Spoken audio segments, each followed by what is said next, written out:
मौजूद नाज़रीन अस्सलाम वालेकुम रहमतुल्लाहि व बरकातुहू। उम्मीद है आप तमाम दोस्त खैरियत से होंगे और अपने घरों में खुशखुरम होंगे। मौजू शुरू करने से पहले आप तमाम दोस्तों से मेरी गुजारिश है कि आप हमारे चैनल को सब्सक्राइब करें और साथ बेल आइकन के बटन को दबाएं ताकि आने वाली हर नई वीडियो आप तक बर वक्त पहुँचती रहे। आज का मेरा जो मौजू है वो दिल की घबराहट के हवाले से। अक्सर दोस्त ये शिकायत करते हैं हकीम साहब दिल की घबराहट तेज़ हो चुकी है और बहुत परेशानी होती है। ऐसे तमाम दोस्तों के लिए शरबत बहार कल्ब ये इस्तेमाल करना चाहिए।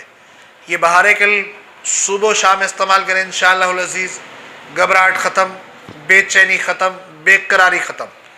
ये बहुत आसान चीज़ है, जहाँ से भी आप लेना चाहेंगे इंशाअल्लाह आपको मिल जाएगी बहार कल्ब के नाम से।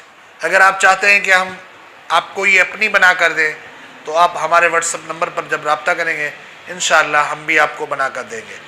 जज़ाकल्लाह।